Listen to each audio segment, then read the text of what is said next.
Welcome sa Cloudy Movie Recap. Ang pelikulang ikukwento natin ngayon ay ang I Am What I Am. Halina't simulan na natin.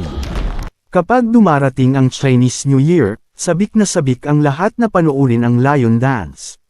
Isa itong kahangahangang tradisyon ng mga Chino na pinagsasama ang sayaw, musika, at martial arts sa iisang pagtatanghal.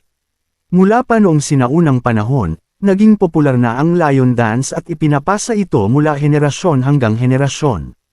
Ang tanawin ng sumasayaw na leon ay agad na nagpapaalala sa kanila ng kanilang mga bayan, at nagbibigay ng pag-asa para sa kinabukasan sa kabila ng hirap ng kasalukuyan. Mayroong dalawang estilo ng Lion Dance na tinatawag na Hilaga at Timog. Ang Timog na Lion Dance ay mas karaniwan at mas masigla, sa pamamagitan ng pagtalon, paggalaw, pag-iwas, paglusob, pag-ikot, at paglukso, na ipapakita ng mga mananayaw ang pagiging mabangis at buhay na buhay ng leon. Dalawang leon ang naglalaban para sa isang ulo ng Letsugas. Ang leon na may pinakamahusay na galaw ng paa at katawan ang siyang mananalo sa laban. Maraming mananayaw ang nag-alay ng kanilang buong buhay upang maging Lion Dancer, ngunit kakaiba si Gion. Hindi niya kailanman naisip na maging mananayaw, pero mahilig siyang manood ng Lion Dance. Dumaan siya sa karamihan upang mas mapanood ito ng malapitan, ngunit nahuli siya ng isang matipuno at matapang na lalaki na nagngangalang Chad. Binyuli ni Chad si Gion at kinuha ang kanyang pulang sobre ng pera. Bigla na lamang, isang mananayaw na nakasuot ng pulang lion costume ang sumunggab sa sobra at hinamon si Chad sa isang paligsahan ng pagtikim ng Letsugas. Ang mananayaw na may maskara ay halatang eksperto at napakakinis ng kanyang mga galaw. Sa loob lamang ng ilang minuto, natalo niya si Chad at ibinalik ang sobre kay Gion. Hindi matanggap ni Chad ang kahihiyan at gusto niyang malaman kung sino ang nasa likod ng pulang leon. Tinulungan ni Gion ang mananayaw na makatakas sa pamamagitan ng pag-alok ng sakay sa kanyang bisikleta. Narating nila ang tuktok ng isang burol kung saan namumukadkad ang magagandang bulaklak ng cotton tree. Ibinunyag ng mananayaw ang kanyang pagkatao at ang kanyang pangalan ay Gion rin. Sa totoo lang, ito ay isang karaniwang pangalan ng babae, ngunit pinangalanan siyang Gion ng kanyang mga magulang dahil naniniwala silang magdadala ito ng swerte. Ang babae ay isang dance champion at ambasador ng nalalapit na taunang kompetisyon ng Lion Dance. Gusto niyang sumali si Gion sa kompetisyon at ibinigay sa kanya ang ulo ng leon. Kailangan niyang maging matapang at pakinggan ang tinig sa kanyang loob na nagsasabing, huwag kang maging mahinang pas ang laging binubuli, maging mabangis kang leon. Biglang bumagsak ang isang bulaklak sa kanyang ulo. Itinuturing itong magandang senyales ngunit nag-aalangan pa rin si Gion. Umuwi siya para kumain ng hapunan kasama ang kanyang lola. Pagkatapos, tumawag siya sa kanyang mga magulang na ilang taon nang nasa malayo. Nagtatrabaho sila sa isang construction site sa Guangzhou araw at gabi upang makapag-ipon ng pera para sa magandang kinabukasan ni Gion. Ngunit ang tanging gusto lang ng batang si Gion ay makapiling ang kanyang mga magulang. May magandang premyong pera din ang Lion Dance Competition at ito ay gaganapin sa syudad kung saan nagtatrabaho ang kanyang mga magulang. Nakita ito ni Gion bilang isang magandang pagkakataon upang maipagmalaki siya ng kanyang mga magulang. Tuwing bisperas ng bagong taon, palagi siyang nananalangin na umuwi ang kanyang mga magulang, ngunit sa pagkakataong ito, nananalangin siyang manalo sa kompetisyon. Kailangan ni Gion ng ilang kasamahan sa grupo kaya kinabukasan ng umaga, nagmamadali siyang pumunta sa kanyang matalik na kaibigang si Kat. Tumanggi si Kat sa una, pero nang mapansin niya ang mga magagandang babae sa poster ng kompetisyon, agad siyang pumayag. Ang susunod nilang kailangan ay isang drummer. May kilala si Kat na matabang lalaki na ang pangalan ay Doggy, na magaling maghiwa ng karne, baka magaling din siya sa drumsticks. Tinanggap ni Doggy ang pagiging drummer kapalit lamang ng libreng pagkain at matutuluyan. Labis ang tuwa ni Gion sa pagkabuo ng kanilang koponan. Buong yabang siyang tumawid sa kalye habang buhat ang ulo ng leon. Bigla na lamang dumating si Chad at ang kanyang barkada. Ininsulto nila ang mga magulang ni Gion at winasak ang ulo ng leon. Pagkatapos, binugbog nila si Gion at ang kanyang mga kaibigan, na nag-iwan ng maraming pasa sa kanilang katawan. Tumayo ang mga kawawang bata sa bubungan at pinagmasdan ang mga propesyonal na koponan ng Lion Dance sa kanilang nayon. Gusto ni Gion na maging katulad nila, hindi na ang mahinang pas ang palaging binubuli, kundi isang liyong may tapang na handang umatungal. Dahil sa bagong lakas ng loob, nagtungo sila sa templo upang hanapin ang pinakamahusay na lion dancer na maaaring pumayag na turuan sila. Ilang araw silang naghintay para makilala ang matandang lalaking naninirahan doon. Binigyan sila nito ng mapa papunta sa dakilang guro, ngunit nagkamali sila ng lugar. Binigyan sila muli ng panibagong mapa, ngunit hindi pa rin ito gumana. Sa huli, isinama na nila ang matanda sa paghahanap, at laking gulat nila nang makarating sila sa isang tindahan ng tuyong isda. May isa lang lalaking naroon, si Qiang Sifu, na mukhang karaniwang mangingisda at hindi halatang propesyonal na lion dancer. Ngunit sa masusing pagmamasid, napansin ng mga bata ang tagong talento niya. Sinimulan nilang sundan siya, tinulungan sa paghahatid ng isda, at hininga ng pabor na turuan silang sumayaw ng lion dance. Paulit-ulit silang tinanggihan ni Qiang, ngunit hindi sila sumusuko. Pagkatapos ng ilang araw ng pangungulit, napuno si Qiang at ininsulto ang mga bata. Ngunit buong tapang na sumagot si Gion gamit ang kanyang paboritong tula ni Libay, lahat ng bagay ay may silbi sa kanilang pagkatao. Naniniwala siyang meron din silang talento. Pagod na siyang apak-apakan at hamakin. Gusto niyang magkaroon ng respeto at lakas ng loob na harapin ang mundo. Sa mga salitang ito, na-inspire si Qiang at pumayag ng turuan sila. Araw-araw silang nagsasanay kay Qiang at kumakain ng maraming isda upang lumakas. Isang gabi habang kumakain, aksidenteng nabanggit ni Kat ang tungkol sa pagsasanay sa harap ng asawa ni Qiang. Nagalit ito at umalis, pero kalaunan ay bumalik dala ang dating costume ni Qiang.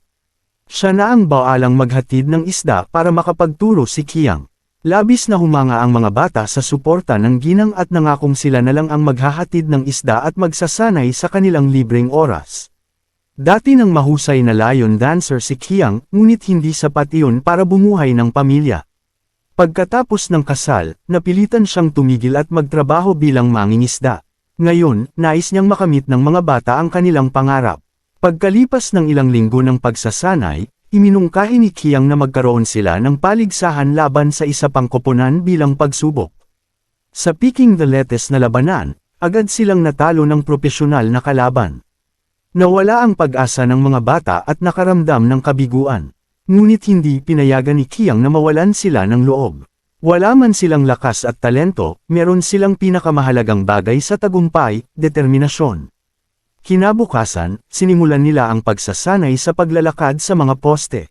Mabilis ang paglipas ng mga araw at dumating ang araw ng pagpili ng opisyal na kalahok.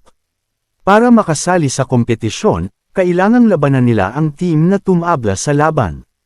Pinangalanan ni Gion ang kanilang koponan na Saltfish, at muli silang makakalaban ng dating tumalos sa kanila. Habang bumibili ng tubig, nakita ni Qiang ang kanyang asawa na mag-isang naghahatid ng isda. Naramdaman niyang siya ay isang pabigat. Sinabi niyang siya na ang magtutuloy ng paghahatid, ngunit hindi pumayag ang kanyang asawa. Ayon sa kanya, si Qiang ang sumuko sa pangarap nito, at hanggang ngayon ay pinagsisisihan niya iyon. Ngayon, dapat niyang ipagpatuloy ang laban. Nagmadaling bumalik si Qiang sa kompetisyon, ngunit tapos na ito. Tahimik na nakaupo ang Saltfish sa isang sulok. Akala niya ay natalo sila, pero nagkamali siya. Nakapasa sila. Papunta na sila sa Guangzhou, nagdiwang sila at kumain ng masarap na pagkain bilang selebrasyon. Ngunit si Gion ay agad umalis, bumalik na ang kanyang mga magulang. Laking pasasalamat niya sa Diyos.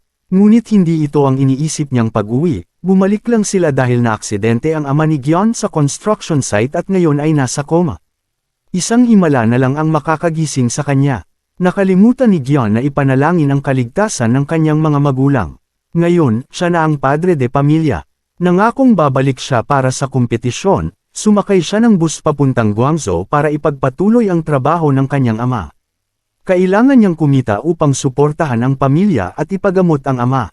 Bukod sa construction, kumuha pa siya ng iba't ibang part-time jobs. Halos wala siyang makain at matulugan. Puno ng pasa ang kanyang mga kamay at paa. Pero hindi siya sumusuko. Tinutulungan rin siya ng kanyang mga kaibigan at si Qiang upang makabalik siya sa kompetisyon. Pero sa ngayon, parang pangarap na lang ito. Isang gabing umuulan, habang naghahatid siya ng parcel, muling nag-cruise ang landas nila ng babae, ang dating performer. Nalungkot siya nang malaman niyang sumuko na si Gion.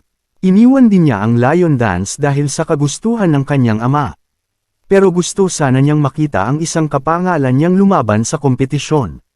Lumalapit na ang araw ng paligsahan, at puno ang syudad ng mga dance teams mula sa buong bansa. Nakasalubong ni Gion ang isa sa kanila, at muli siyang pinahiya. Tinawag siyang besurero at talunan.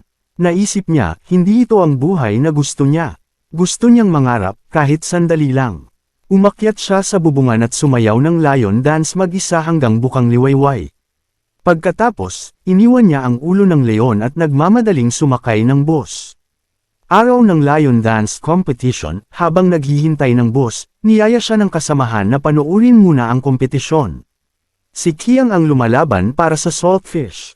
Alam niyang hindi na siya kabataan para manalo, pero gusto niyang ipakita kay Gion na hindi dapat sumusuko.